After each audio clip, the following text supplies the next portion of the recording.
رزق اللہ نے دینا ہے اور اللہ دے گا. رزق کے بارے میں پریشان نہ ہوا کریں کہ جی کہاں سے آئے گا. اللہ نے ذمہ لیا ہوا ہے. ایک مرتبہ ایک آدمی میرے پاس آیا, بہت اچھی پرسنالٹی تھی, لکھا پڑھا بندہ نظر آتا تھا, مگر زاروں قطار رونے بیٹھ گیا, آنسو ٹپ ٹپ گر رہے تھے. میں بھی پریشان ہوا کہ یہ بندہ بہت ہی دکھی ہے جو اتنا رو رہا ہے. خیر تھوڑی دیر کے بعد میں نے ان سے پوچھا کہ جی آپ بیٹھے رو ہی رہے ہیں, آپ کوئی بات کریں.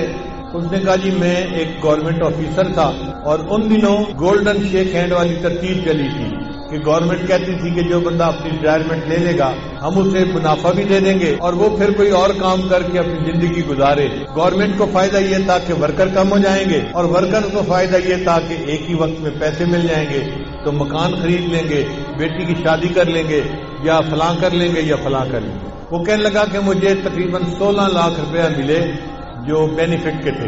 میں نے اور بیوی نے مشورہ کیا کہ ہم اس کو رکھ دیتے ہیں اور اپنے گزارے کے لیے میں کہیں پہ جاب کر لیتا ہوں چھوٹی موٹی, اور روٹی ہم کھا ہی لیں گے اور یہ پیسے بچوں کی تعلیم اور ان کی شادیوں کے کام آئیں.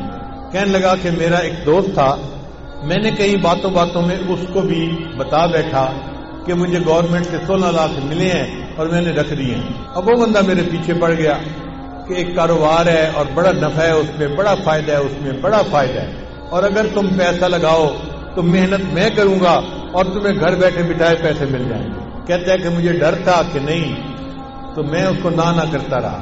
بالآخر ایک دن میری بیوی نے پوچھا کہ کیا مسئلہ ہے, تم کسی گہری سوچ میں ڈوبے نظر آتے ہو, کیا پریشانی ہے؟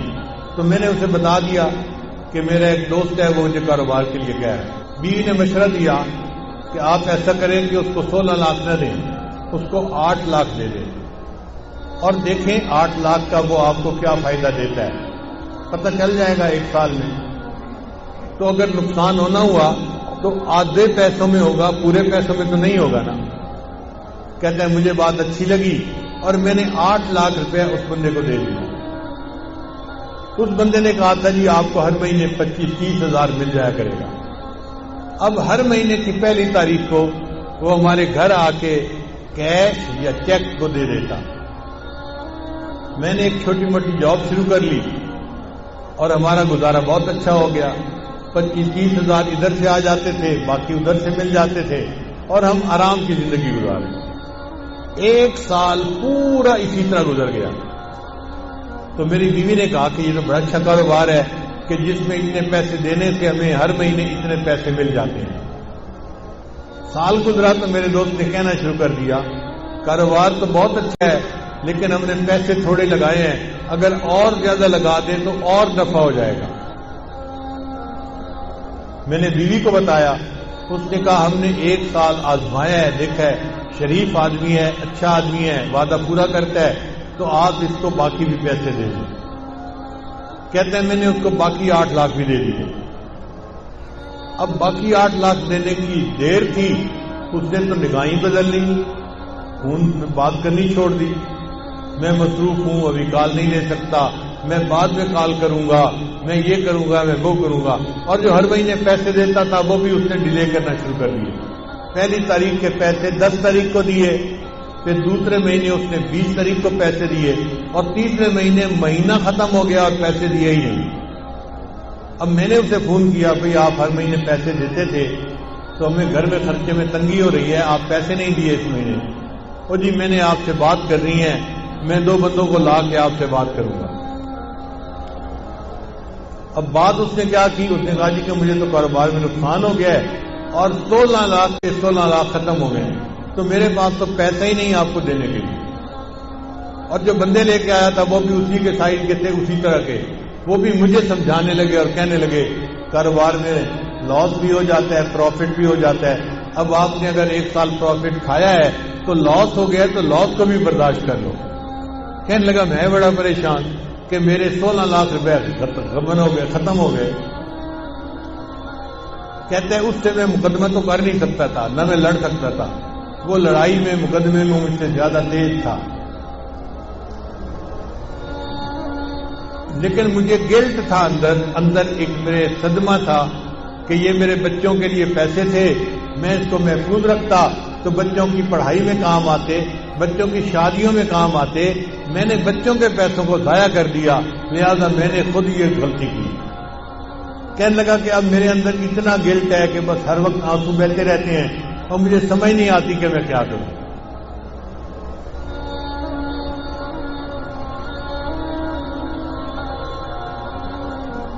اس کی بات سن کے مجھے بھی بہت دکھ ہوا کہ ایک شریف آدمی اذیت میں مبتلا ہو گیا۔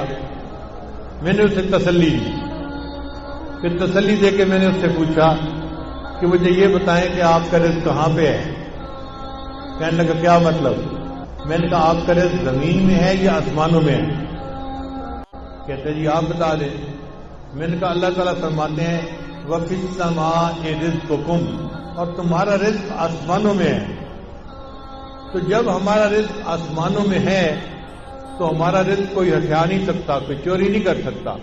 جو ہمیں پہنچنا ہے وہ اللہ پہنچا کے رہے گا۔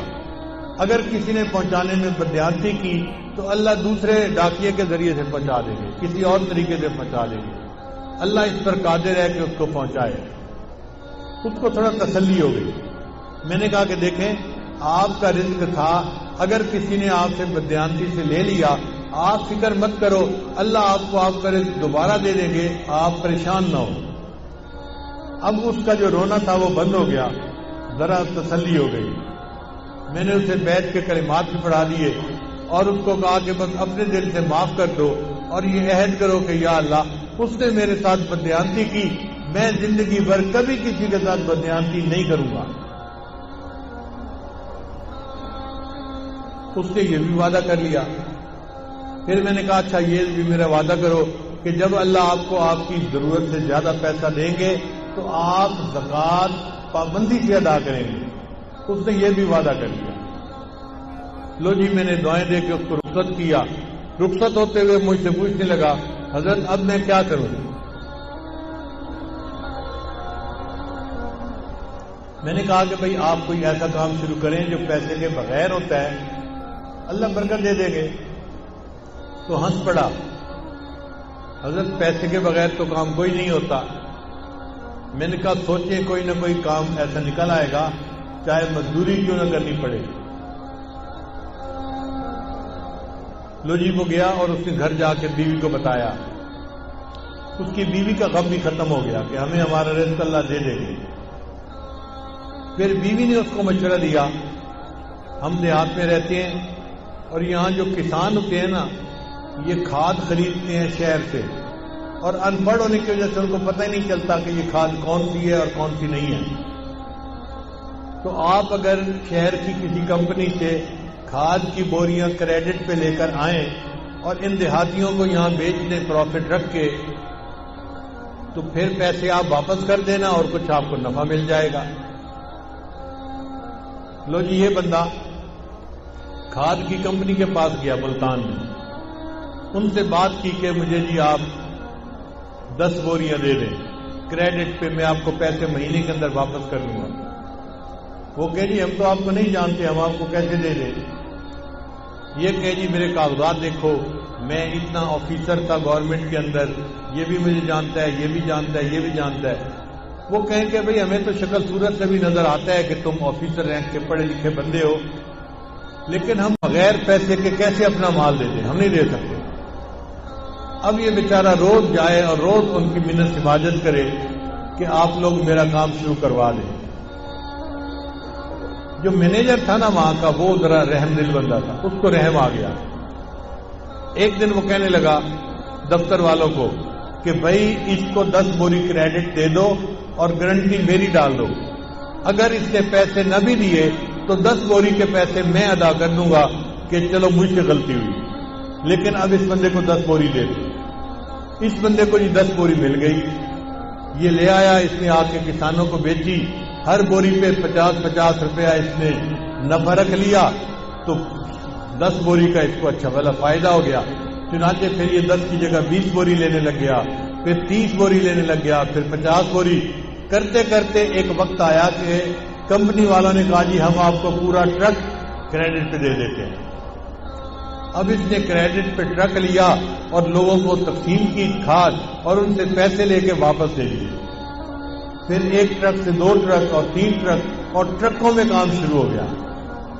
اللہ کی شان دیکھیں، کوئی 6-7 سال کا عرصہ گزرا ہوگا، یہ بندہ ایک دن میرے پاس واپس آیا، مجھے کہتے ہیں الحمدللہ حضرت آج میں 16 کروڑ کی پراپرٹی کا مالک ہوں۔